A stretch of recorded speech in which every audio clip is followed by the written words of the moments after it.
Hello friend, MN classes YouTube channel पर आपका स्वागत है। देखिए, आज बात करेंगे हम एक्सरसाइज 7.8 की निश्चित समाकलन की। इससे पहले क्या कर रहे थे हम, अनिश्चित समाकलन। तो देखिए, निश्चित समाकलन में जो हमारा टॉपिक रहने वाला है, second fundamental theorem of integral calculus, मतलब द्वितीय आधारभूत प्रमेय। तो इसमें क्या करते हैं हम, कोई फंक्शन दे रखा है हमें एफ एक्स और लिमिट दे रखी है ए से बी डी एक्स। फंक्शन का इंटीग्रेशन करा हमने और लिमिट लगा दी ए से बी, और लिमिट को रख लेते हैं फंक्शन में एक्स की जगह। तो क्या करते हैं, एफ बी माइनस का एफ ए, मतलब अपर लिमिट माइनस का लोअर लिमिट, अपर लिमिट माइनस लोअर लिमिट। इसको कह सकते हैं बी को अपर लिमिट, अपर लिमिट। इसको और हिंदी में कह सकते हैं उच्चतम सीमा।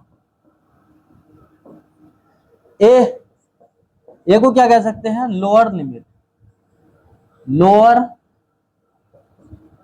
लिमिट, निम्नतम सीमा, निम्नतम सीमा। ठीक है। तो देखिए, कोई फंक्शन दे रखा है हमें, लिमिट दे रखी है ए से बी, इंटीग्रेशन करा, लिमिट लगा दी ए से बी, और लिमिट क्या है, एक्स की जगह फंक्शन में रखते हैं हम एफ बी माइनस का एफ ए, मतलब अपर लिमिट माइनस लोअर लिमिट। ठीक है। तो देखिए, पहले क्या कर रहे थे हम, अनिश्चित समाकलन में क्या कर रहे थे, पार्शियल फ्रैक्शन का हमने यूज करा, प्रतिस्थापन विधि का यूज करा, और जो हमारे बेसिक फॉर्मूले हैं हमने उसका यूज किया। तो जो हमारा क्वेश्चन, जो आंसर आता था वो एक फंक्शन के रूप में आता था और कांस्टेंट सी लगा देते थे। इसमें सी नहीं लगाते हैं, हमारा जो इसमें आंसर आगा वो एक नंबर के रूप में आगा। ठीक है। उदाहरण नंबर 25 का पहला ही पार्ट है इंटीग्रेशन, लिमिट दे रखी है 2 से 3 एक्स स्क्वायर डी एक्स। इसका इंटीग्रेशन करना। देखिए कैसे करेंगे, जैसे कर रहे थे वही तरीका है। ठीक है, बस क्या है, लिमिट रख देते हैं बाद में। तो इसको मैंने क्या आई मान लिया, इसका मैं इंटीग्रेशन करूंगा। ठीक है। तो इसका इंटीग्रेशन जो होगा हमारा एक्स की घात 3/3, और लिमिट क्या है हमारी 2 से 3।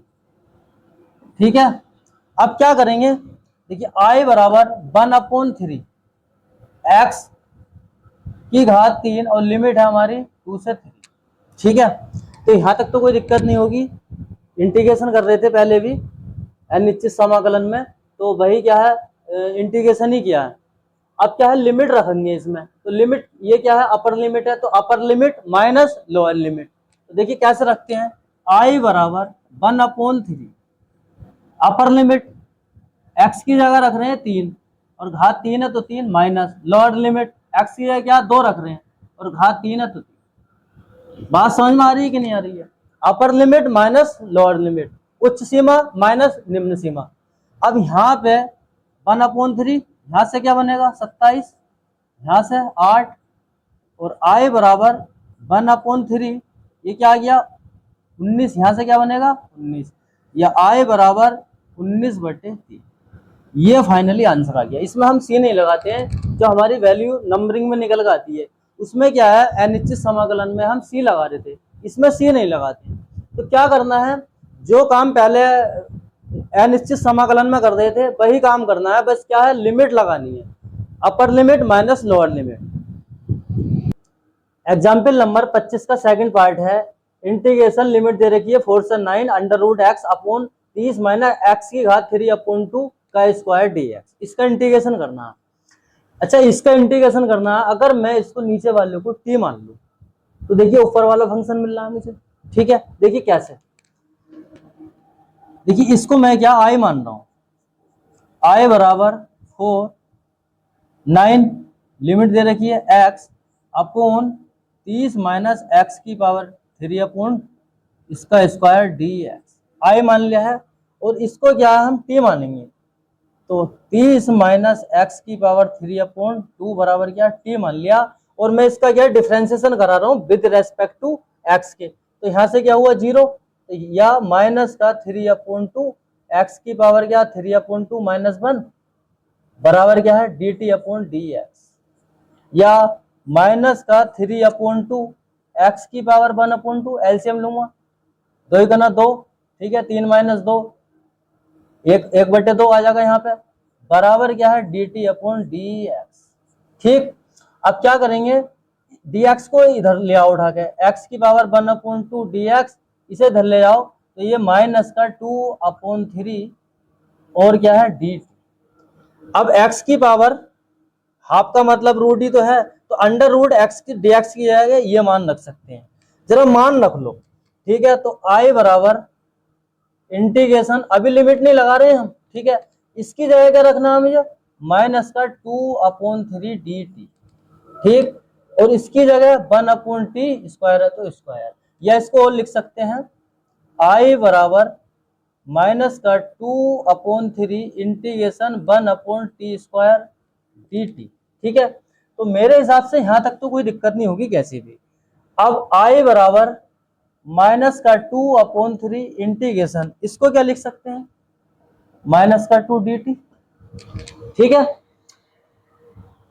टी स्क्वायर ऊपर गए कि अगर पावर ऊपर जाएगी तो माइनस में हो जाएगी, और इसको आगे सोल्व करो, -2/3 इंटीग्रेशन वाला फॉर्मूला लगा रहे हैं एक्स की पावर n वाला, क्या होगा, इंटीग्रेशन कराएंगे तो 2 + 1 अपॉन -2 + 1, ठीक है, बराबर -2/3, यहां से बना ये -1 और -1, या माइनस माइनस प्लस हो जाएगा 2/3, ये वाला माइनस माइनस प्लस, या इसको लिख सकते हैं 1/2 टी की पावर माइनस में है, नीचे आके प्लस में है, तो ये आई का मान निकल गया, ठीक है। अब भैया लिमिट का भी तो काम रह गया है, तो लिमिट का क्या काम रह गया है, या तो देखिए इसमें दो काम कर सकते हैं हम, या तो टी बराबर जो टी बराबर हमने माना था, क्या माना था, 30 माइनस एक्स की पावर क्या 3/2, या तो इसका मान रख लो और लिमिट लगा दो, अपर लिमिट माइनस का लोअर लिमिट, या लिमिट को ही चेंज कर लें हम। तो देखिए हम लिमिट को चेंज करेंगे, अगर मैं लिमिट को चेंज करूं तो देखिए एक्स बराबर, ये एक्स की तो लिमिट है, एक्स बराबर 4 पर, तो टी बराबर क्या होगा, इसमें रख रहे हैं 4, 30 माइनस 4 इसमें रख रहे हैं 3/2, बात समझ में आ रही है कि नहीं। तो टी बराबर 30 माइनस, इसको लिख सकते हैं 2 का स्क्वायर 3/2, या 30 माइनस, यहां से 2 कट जाएगा तो 2 की घात 3, या 30 माइनस 8 बराबर क्या 22 आ गया, ठीक है। और x बराबर 9 पर, तो t बराबर क्या होगा 30 माइनस x की जगह क्या 9 रखना है, तो 9 की पावर क्या 3/2, या t बराबर जो हो जाएगा 30 माइनस 9, इसको लिख सकता हूं मैं 3 का स्क्वायर, और इसके ऊपर क्या घात, तो यहाँ से ये 2 कट जाएगा, तो t बराबर 30 माइनस यहाँ से 3 की पावर 3, या बराबर यहाँ से आ जाएगा 3 × 9, 9 × 27, 27, और 30 में से 27 जाएगा तो क्या t बराबर 3 बचेगा, तो t बराबर क्या हमारा 3 बचे यहाँ पे, तो t का मान क्या है यहाँ पे 3 निकल गया है, और यहाँ पे 22 निकल गया। ये बात समझ में आ रही है कि नहीं आ रही है। देखिए मैं दोबारा समझा देता हूँ, इसमें दो काम कर सकते हैं हम, या तो t की जगह ये वाला मान रख लो और फाइनली लिमिट लगा लो, ठीक है, या t इसमें लिमिट ही चेंज कर दें हम, लिमिट को ही क्या है चेंज कर देंगे, तो अगर मैं लिमिट को चेंज करूंगा, क्योंकि हमारा फंक्शन क्या एक्स की फॉर्म में है, और लिमिट क्या हमें दे रखी है इंटीग्रेशन 4 से 9 दे रखी है, तो क्या कर रहे हैं हम x बराबर 4 पर,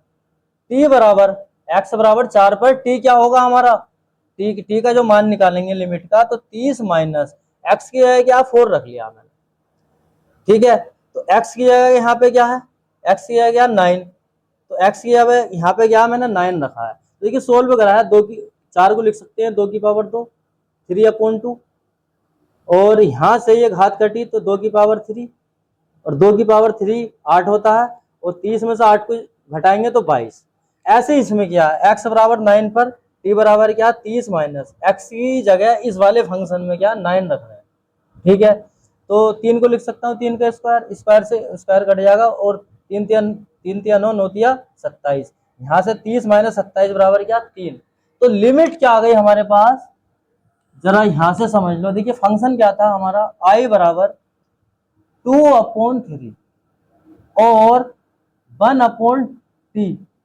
लिमिट क्या आई है हमारी, x बराबर 4 पर, मतलब 22 और 3।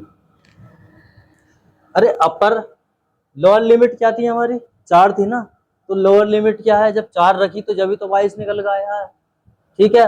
और अपर लिमिट क्या हमारी 9, जब 9 हमने यहाँ पे रखा है फंक्शन में तो 3 निकल गया, तो 3, ठीक है। तो अब क्या कर सकते हैं, अब मान रख दो, देखिए अपर लिमिट माइनस लोअर लिमिट, बात समझ में आ रही है कि नहीं आ रही है। तो i बराबर 2/3, इसका एलसीएम ले लो, 22 तिया 66, 22 माइनस का 3, या i बराबर 2/3, यहाँ से भैया 19/66, या यहाँ से कटे गए 33 बार, या i बराबर 19/99। ये क्या है, एक संख्या में निकल के आया है, यही हमारा आंसर है, ठीक है। अनिश्चित समाकलन में क्या कर रहे थे हम, सी लगा रहे थे। इसमें क्या है, लिमिट वाले सवाल हैं तो इसमें सी नहीं लगाना, इसमें हमारी जो संख्या में मान निकल गया, ये फाइनली हमारा आंसर आ गया। एग्जाम्पल नंबर 25 का थर्ड पार्ट है, इंटीग्रेशन, लिमिट दे रखी है 1 से 2 x अपॉन x प्लस का 1 x प्लस का 2 dx, इसका इंटीग्रेशन करना। तो देखिए इस टाइप के क्वेश्चन हमने पहले भी कराए थे, तो क्या करेंगे, इसको i मान लें, i बराबर, ठीक है, बाई पार्शियल फ्रैक्शन, क्या कर रहे हैं, आंशिक भिन्न द्वारा हम इसका समाकलन करेंगे, x अपॉन x प्लस का 1 x प्लस का 2। लीनियर इक्वेशन है, रैखिक समीकरण है, तो कैसे लिखते हैं, पार्शियल फ्रैक्शन का नियम तो पता ही होगा, a अपॉन x प्लस का 1 प्लस का b अपॉन x प्लस का 2, ठीक। यहां से ऐसी आ गया ये x प्लस का 1 x प्लस का 2 बराबर, यहां से एलसीएम ले लें, जब एलसीएम लूंगा मैं तो x प्लस का 1 x प्लस का 2, यहां से a x प्लस का 2 प्लस का b x प्लस का 1, ठीक है। यहां से ये कटा, क्या बना, x बराबर a x प्लस का 2 प्लस का b x प्लस का 1, ठीक है। चलो इसको तो समीकरण 1 मान लो ऊपर वाले को। अब देखिए x बराबर a x प्लस का 2 प्लस का b x प्लस का 1, ठीक है। x प्लस 2 बराबर एक बार 0 रख लो, एक बार x प्लस 1 बराबर 0 रख लो, और यहाँ से a b के मान निकाल सकते हैं आसानी से। तो देखिए माना x प्लस 2 बराबर क्या 0, या x बराबर माइनस का 2, x बराबर माइनस का 2 इसमें रख रहे हैं, तो देखिए माइनस का 2, यहाँ से ये 0 बन जाएगा जब माइनस का 2 रखूंगा, यहाँ पे b माइनस का 2 प्लस का 1, ठीक है, या माइनस का 2 बराबर यहाँ से माइनस का 1, तो माइनस का b निकलेगा, तो b बराबर क्या आ गया हमारा 2 आ गया, b बराबर 2।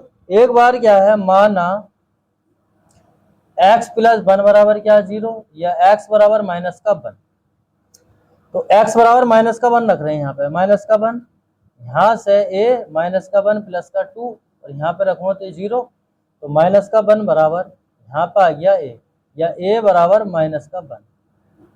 ए बी के मान क्या समीकरण 1 में रख लो, ए बी के मान समीकरण 1 में रख लो, तो एक समीकरण हमारी ये है, और इसको आई तो लेके चल लेते, तो चलो इसको लिख लेते हैं, x अपॉन x प्लस का 1 x प्लस का 2, और इंटीग्रेशन करा रहे हैं इसका dx, ए क्या हमारा माइनस का 1 है, तो इंटीग्रेशन माइनस का 1 अपॉन x प्लस का 1 dx प्लस 2 बाहर कर लिया हमने, अपॉन x प्लस का 2 dx, इसको ब्रैकेट में इसको ब्रैकेट में। ए बी के मान रखे, मैंने कुछ नहीं किया, यहाँ पे ए का मान माइनस का 1, बी की जगह 2 मैंने बाहर लिख लिया है, और इंटीग्रेशन करा रहे हैं फाइनली। तो इसको क्या आई माना था, तो आई बराबर यहाँ से माइनस का लो x प्लस का 1 प्लस का 2 log x प्लस का 2, ठीक है। सी नहीं लगाना क्योंकि निश्चित समाकलन की बात चल रही है यहाँ पे। आई बराबर हमारा ये निकल आया, तो अब क्या हम क्या कह सकते हैं, bye fundamental theorem, fundamental theorem, ठीक है, मतलब द्वितीय आधारभूत प्रमेय से, द्वितीय आधारभूत प्रमेय से। तो इसका क्या मतलब होता है, लिमिट लगाते हैं, इस पर लिमिट लगा लो, upper limit minus lower limit, limit लगा के फाइनली आंसर आ जाएगा। तो देखिए आई बराबर, इसको लिख सकता हूं मैं 2 log x प्लस का 2, प्लस वाले को पहले और माइनस वाले को बाद में। और भैया इस पे क्या लिमिट लगा रहे हैं, लिमिट क्या हमारी 1 से 2, यहां तक भी कोई दिक्कत नहीं होगी मेरे हिसाब से। और इसको लिख सकते हैं हम log x प्लस 2 का स्क्वायर माइनस का log x प्लस का ऊपर, ये log की प्रॉपर्टी है, ये 2 ऊपर पहुंच गया यहाँ पे घात में, माइनस का 2, ठीक है। log m माइनस का log n, इसको क्या लिख सकता हूं मैं, log m माइनस का log n, तो log x प्लस 2 का स्क्वायर अपॉन x प्लस 1, और इस पे क्या है लिमिट हमारी 1 से 2, यहां तक भी मेरे हिसाब से कोई दिक्कत नहीं होगी। log m माइनस का log n, तो log m अपॉन n, और लिमिट ये चल रही है हमारी। अब भैया लिमिट का मान रख लो, अपर लिमिट माइनस का लोअर लिमिट, तो अपर लिमिट क्या हमारी 2 प्लस का 2 स्क्वायर है तो स्क्वायर अपॉन 2 प्लस का 1 माइनस अपर लिमिट माइनस का लोअर लिमिट, log यहां से 1 प्लस का 2 स्क्वायर है तो स्क्वायर अपॉन x, x क्या 1 रख रहे हैं, 1 रख रहे हैं ना, तो 1 प्लस 1, बात समझ में आ गई होगी, यहां तक भी कोई दिक्कत नहीं होगी। अब जरा यहां समझ लो, ठीक है।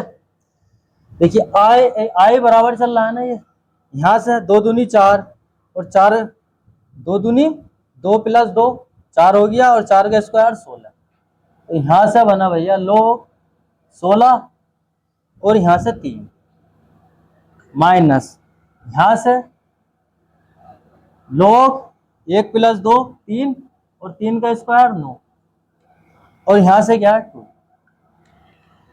log m माइनस का log n, log m minus का log n, तो इसको लिख सकते हैं हम log m upon log n। बात समझ में आ रही है कि नहीं आ रही है, log m माइनस का log n को लिख सकता हूं मैं, यहां पे लिख लो इसको, log को बीच में लिख सकते हैं log m अपॉन n, आई बराबर ये 2 ऊपर पहुंचेगा तो log 16 गुणा 2 और 3 गुणा 9, या इसको लिख सकते हैं log 16 दूनी 32 बटे 9 तिया 27, ये फाइनली आंसर आ गया। बात समझ में आ गई होगी। एग्जाम्पल नंबर 25 का चौथा पार्ट है ये, इंटीग्रेशन लिमिट दे रखी है 0 से पाई अपॉन 4 साइन 2t की घात 3 इंटू कोस 2t dt, ठीक है। तो कैसे करेंगे इसको, देखिए इसको क्या मैं, अगर मैं साइन 2t को मैं u मान लूं, क्योंकि t तो मान नहीं सकते क्योंकि फंक्शन हमारा क्या है t की फॉर्म में है, तो कोस 2t मिल रहा है, u मानने पर u मानो या बाई मान सकते हो आप। तो इसको क्या हमने देखिए पहले तो i मानना है, इसको i बराबर लिमिट है 0 से पाई अपॉन 4 साइन 3 2t कोस 2t dt, ठीक है। इसको मानना हूं लेट साइन 2t को मैं क्या है u मानना हूं, और डिफरेंशिएशन करा रहा हूं विद रेस्पेक्ट टू t के, तो यहां से क्या हुआ कोस 2t और 2t का कराएंगे तो 2, और यहां से du अपॉन dt, या इसको लिख सकते हैं कोस 2t dt बराबर du अपॉन 2, ठीक है। देखिए फंक्शन हमारा t की फॉर्म में था, फंक्शन हमारा t की फॉर्म में है, हमने क्या u में बना लिया फंक्शन को। जरा मान रखो पहले, ठीक है। जब मैं मान रखूंगा तो यहाँ पे i बराबर लिमिट नहीं लगा रहे हैं हम अभी, ठीक है। इंटीग्रेशन साइन 2t की जगह क्या है u, और घात 3 है तो घात 3, कोस 2t dt की जगह मैं क्या रख सकता हूं du अपॉन 2, या i बराबर 1 अपॉन 2 इंटीग्रेशन u की पावर 3 du, ठीक है। अब देखिए लिमिट, क्या लिमिट हम यही रखेंगे 0 से पाई अपॉन 4, लिमिट भी तो हमें चेंज करनी पड़ेगी ना, तो जरा लिमिट चेंज कर लो यहाँ पे। जब मैं लिमिट चेंज करूंगा तो देखिए t बराबर 0 पर, ये 0 भाई t की लिमिट है ना, ये एक बार 0 दे रखी है, एक बार क्या पाई/4। तो t बराबर 0 पर u क्या होगा हमारा, t बराबर 0 किस में रख रहे हैं, इसमें जो u को माना था हमने। तो यहाँ पे अगर मैं sin2 0, sin0 और sin0 0, t बराबर पाई/4 पर, पाई/4 पर, पाई/4 पर u क्या होगा हमारा, साइन, किसमें रख रहे हैं 2, t की जगह क्या पाई/4 रख रहा हूं मैं, यहां से ही आ गया साइन पाई/2 और साइन पाई/2 90, 90 का मान 1। तो लिमिट हमारी जो भैया निकल गई है 0 से 1, 0 से 1। लिमिट भी हमने क्या चेंज कर लिया। अब आसानी से इंटीग्रेशन इसका कर लो और भैया फाइनली लिमिट लगा देंगे। तो देखिए 1/2, यहाँ से u की पावर 4/4 और लिमिट क्या है 0 से 1, i बराबर, या इसको लिख सकते हैं 1/8, 4 दूनी 8, u की पावर 4, 0 से 1 लिमिट, या i बराबर 1/8 और लिमिट रखेंगे अपर लिमिट माइनस लोअर लिमिट -0, या i बराबर 1/8। ठीक है, ये फाइनली हमारा आंसर आ गया। तो इसी के साथ हमारी एक्सरसाइज के एग्जाम्पल कंप्लीट हो गए हैं।